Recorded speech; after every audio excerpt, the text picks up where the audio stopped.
Hey, it's Random, and today I'm talking about improving your score per minute in Black Ops 2. Now, on the old Call of Duties, it was all about KD. If you had a good KD, you were branded a good player. But it got to the stage where people would camp and go get 2 kills in a match, or quit halfway through if they died, or dashboard if the KD was under a certain amount. So it didn't really show if you were a good player or not. Obviously, some people had good KDs and were decent players, but the majority of people tend to dashboard or something like that just to improve their stats. So it didn't really tell you if they were a good player or not. So the addition of score per minute, I think is a good idea because it shows if you play the objective. But if you have a 0.5 KD and 600 score per minute, that doesn't really show that you're an amazing player. It just shows that you run at the point and you have no thought to how you play. You just run in, and if you kill them all, you kill them all. If you don't, you don't. So for me, you have to have a mix of both. So I would say like a 1.5 to 2 KD with a 450 score, 400 to 450 score per minute is kind of what you're aiming for. Obviously, if you got higher, then that's beast. But that's what you want to go for because it does show you're a really good player because you can hold your KD up whilst playing the objective, and that really does show that you can play the game. So in this video I'm doing score per minute. So first off, finding your favourite game type and map knowledge is key. You can have a good game on any game type, but you need to find the game type that works for you on a more frequent basis and stick to it. Because when you're having a bad game, you still need to be able to play the objective for your points. So if you're playing a game type and you get 9,000 score, and you got mainly kills towards that 9,000 score and your score streaks did loads of damage, and then you played it next time and you didn't have such a good game, but you didn't really know how to play the objective, then you're not going to get nowhere near as much score. So you need to play the game type that works for you. So I would say for beginners or people trying to learn the maps and going for quick score streaks, kill confirmed is best. Because you'll have to play the objective to get your score streaks. Because you get 50 points for a kill, so you have to confirm your tags if you want your score streaks and your score. So it'll get you into the swing of things. And also because you'll go everywhere on the map, unlike other game types such as Demo or Domo. You'll learn the flanking positions and different entrances to the objectives if you know where they are. Because Hardpoint's another good example of this. Because it goes around the map in a circle, so you'll learn the majority of the places on the map, so you know different entrances to it, and if you know these entrances you can get a quick 500 score per minute, well not a minute, like in 10 seconds, because you can just kill 2 people and capture the point and you got 500 score right there. So if you learn the maps, it really does help. But if you want to hit the high scores consistently, playing Chaos Mosh Pit is the way forward because it's the only time you get to play Nuketown, and you get to play a variety of different game types on the small maps. And for some reason carry's in there, which I've never understood, but it is one of my favourites and you do get loads of score. So I'm happy it's there, it's just not a small map. So you avoid maps like Aftermath, which you very rarely get high score per minute on, because even if you get score streaks, they're easily hidden from because there's so many buildings you can hide in. And when you learn all the game types in Mosh Pit, you can join any game and get a decent score. Because you're going to play Nuketown a lot, because that's pretty much what everybody tends to pick. And when you have a good game on Nuketown, you're going to have a game like no other map.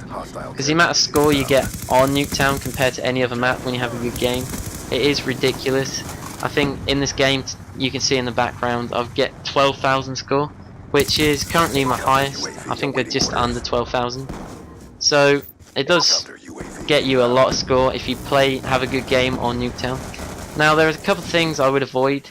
Now these are TDM and party games. Now TDM, if you have a good game, you're looking at 2k score, and because everyone camps, the games go on from like 6 to maybe even 10 minutes, which is the game time limit.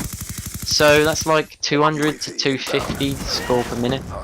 You might have an occasional game where you get 300, but majority of the time you're only going to get 200 score per minute. So I would avoid playing this and just play Kill Confirm because it's pretty much team deathmatch, but it makes you move because you have to get your tags for score. Now, for some reason party games counts towards your overall score per minute. I'm not saying don't play them, but try play them less because they really do lower your score per minute. Because if you think of one in a chamber, if you have a good game, you're looking at 50 to 60 score. So them games tend to take 2 minutes.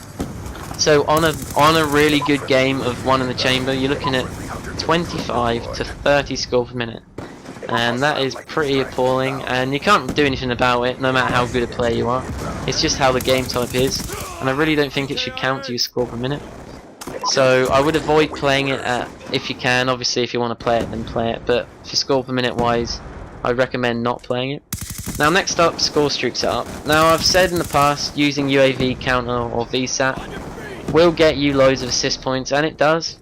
But if you're having a if you're not having a good day, then you could switch these up, take off the VSAT and put on something a bit lower, because if you can't hit your high score streaks, or even the Blackbird or Stealth Chopper or the Lightning Strike, then just lower your score streaks, because if you leave one of the high ones on and you get it like once in 20 matches, then it really doesn't have a point of being on.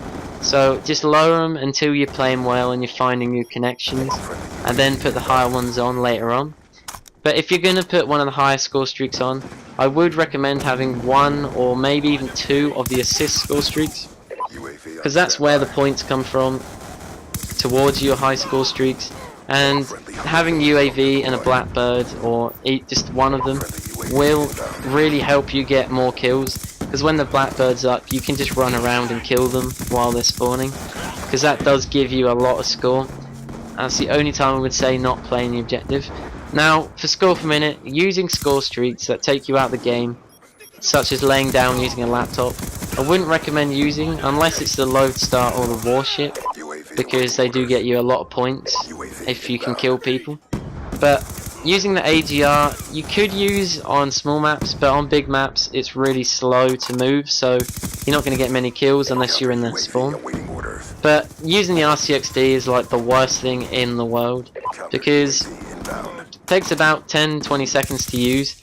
You might not even get a kill, maximum 3, but that's very rare, and it's easily killed, so you're giving the enemy score majority of the time, and you might get 1, maybe 2 kills. So, and them 2 kills you get are like 50 points in total for the 2 kills, so it's 25 each. So it's really not worth using for the time it takes as well. So I just put on counter or something else, because it really isn't worth it, or hunter killer, because you just throw it in the air and it'll get you a couple of kills. Last but not least, gun selection. Now finding the gun that works for you is key. The classes I recommend work for me, but you may need to tweak the class slightly, because everybody plays different on COD. Even the biggest YouTubers, they all play different to each other, because you need certain attachments or perks on your classes. Because for me, I need toughness and dexterity, and majority of the time I need a silencer and fast mags, so I need these on all my classes. But if you guys don't need these, then change them and put something you require on, like long barrel or something like that, or extreme conditioning or tac mask or something like that, because everybody prefers different guns and setups. Because for me the Shicom is the worst gun ever, but for everybody else it seems to work a treat. Everybody loves it apart from me. Now I don't understand really why. It might be because I'm not used to how the gun works, but for me it just has no power in it. But that's just me, so I don't use that gun because I don't get high score per minute with it. So I know people are going for prestige, and I can understand that completely, but when you're using a gun you don't particularly like for XP to rank up quick, so you can get the 10k for prestiging and stuff like that, but this will worsen your score per minute, because if you have a bad game, or having a bad game where you've got no connection, you're using a crap gun, you're not on a map you like or a game type you like, then you're not going to get much score, because you can't kill anyone and you don't really know what to do. So if you're going to rank up a gun, obviously people persist and just try and do it as quick as possible, but the way I do it is start off with a crap gun in a match, but if I'm going 0 and 3 or 0 and 4, then switch to the good gun, put it on, and then just play the rest of the match with that gun until it turns around or something. You might want to get the other gun out towards the end of the match. But for me, if I'm having a bad game with the gun I'm trying to rank up, then just switch up and put the decent class on, and then just finish that match and rank up your gun the next game. And also, knowing the right gun to use on each map helps. Because for me, on carrier, I use guns like the M8 and the FAL, and single fire, burst fire guns, something like that. But if I'm on a small map, then I tend to use an SMG or a shotgun.